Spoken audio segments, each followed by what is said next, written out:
Another returning contestant, Rodion, last year he marveled us with his rockets.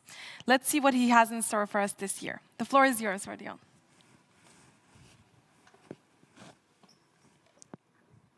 Hallo, ich heiße Rodion und ich stelle euch mein Projekt vor. Mein Projekt ist die Kartografische Rakete. Das ganze Projekt, also die Idee, begann mit einem Witz. Mein Vater sagte, wenn die Menschen auf den Mars fliegen und sie auch Haustiere dabei haben und dann eine Katze dort verloren geht, wie man sie wiederfindet. Und dieses Projekt ist mehr für die Marsmission gedacht. Also das heißt, wenn man zum Beispiel auf den Mars fliegt und dort jemand verloren geht oder man schnell eine Karte braucht, dann kann man diese Rakete starten.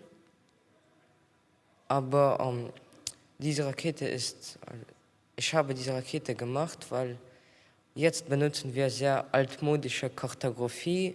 Es heißt, für diese Karte zu erstellen, braucht man 3 Monate mit einem Rover. Also das ist sehr lange.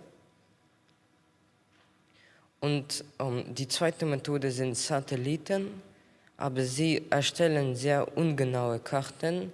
Das heißt, wenn man zum Beispiel irgendwo dort etwas sehen will, dann zum Beispiel den Punkt dort, dann kann man das nicht gut erkennen, was dort ist.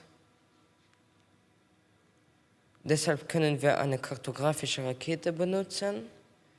Diese Rakete benutzt eine Kamera und einen LiDAR, das ist ein Laserradar. Also man kann dann die Höhen sehen, zum Beispiel so eine topologische Karte. Also dann sind die Berge rot und zum Beispiel ein Tal ist dann blau und in der Mitte ist es grün. Aber die Rakete ist nicht genug, deshalb brauchen wir ein ganzes System von vielen Raketen, um eine Karte zu erstellen. Also als erstes wählt das Programm den Rover, um die Rakete zu starten, also im richtigen Platz. Und dann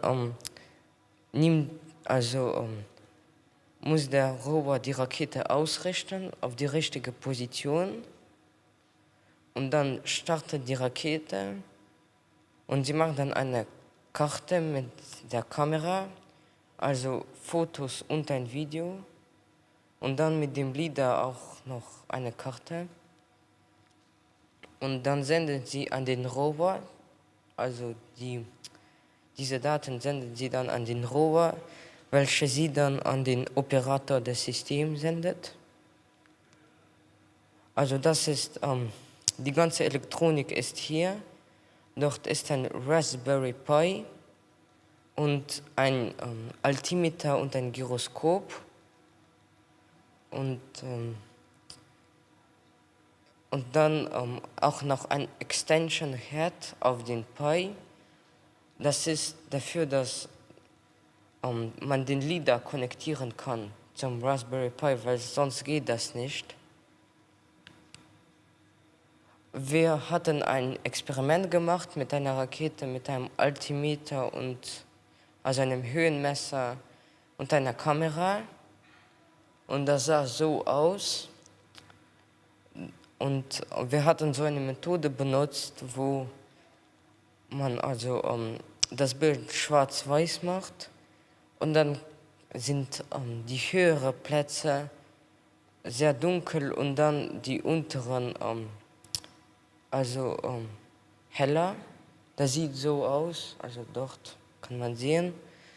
Und dann missten wir mit Hilfe von Triangulation die Breite der Straße, also dort am Ende.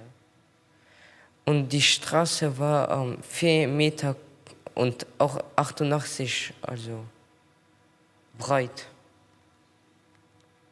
Und das ist dann das Ende. Also.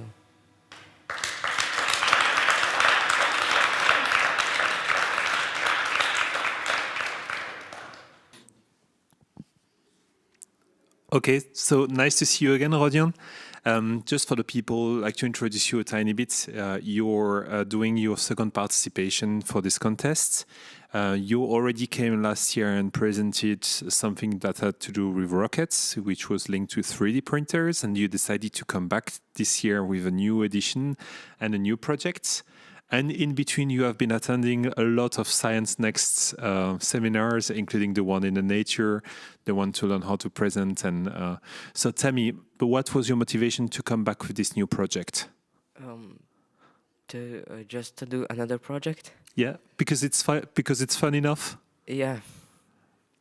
Okay. Like what is new in this? What is the motivation for this new project this time? To build a rocket, to do something. So this was the main point, right? Yeah. Okay. If I'm correct, tell me if I'm wrong, but you're someone who is going to do rockets anyway, and why not presenting them for the contest? Yeah. It's a bonus. Yeah. Okay. So tell us a bit more about this one, because last year you were more about the building and the components, but this year you have like one specific system that you have been talking about, right? Yeah.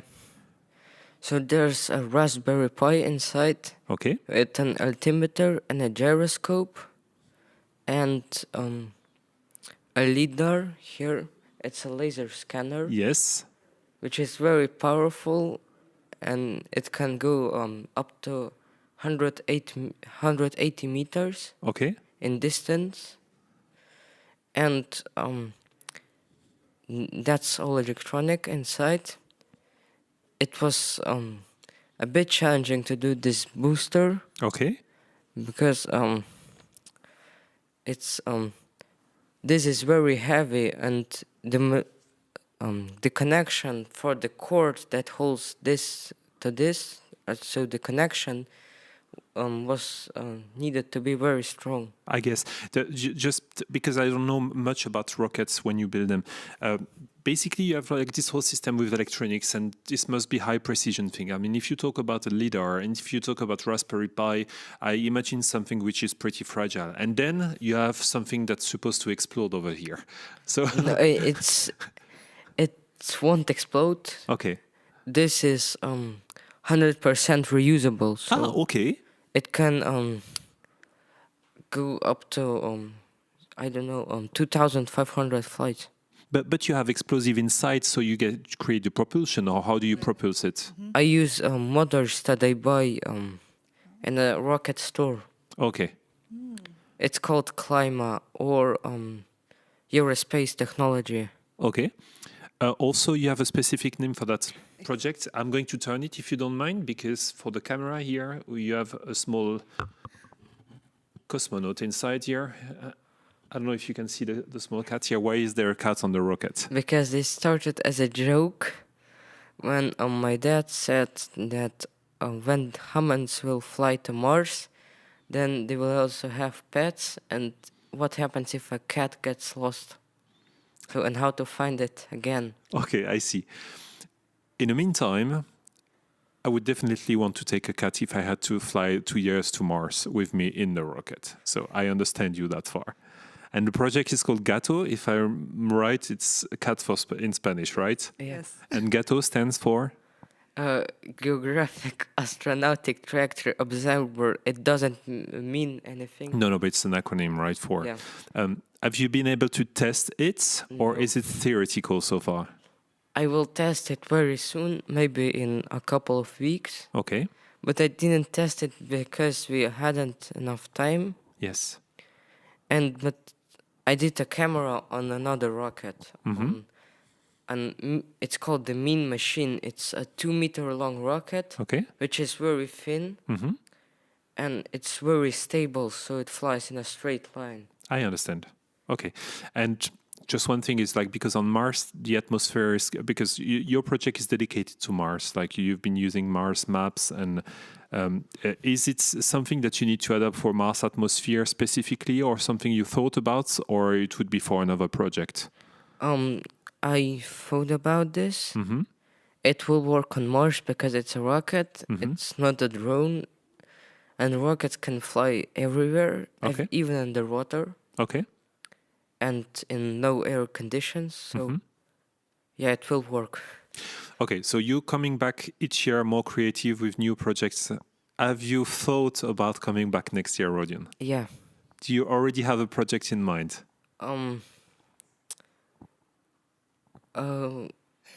He cannot really say. He cannot really say. This is secret. Yeah. It has something to do with rockets? Yeah. Of course. Okay. Good to know. Okay. Just one last thing, Rodion. So, as said, you've been participating last year. You're coming back, obviously. You've done a few Science Next seminars.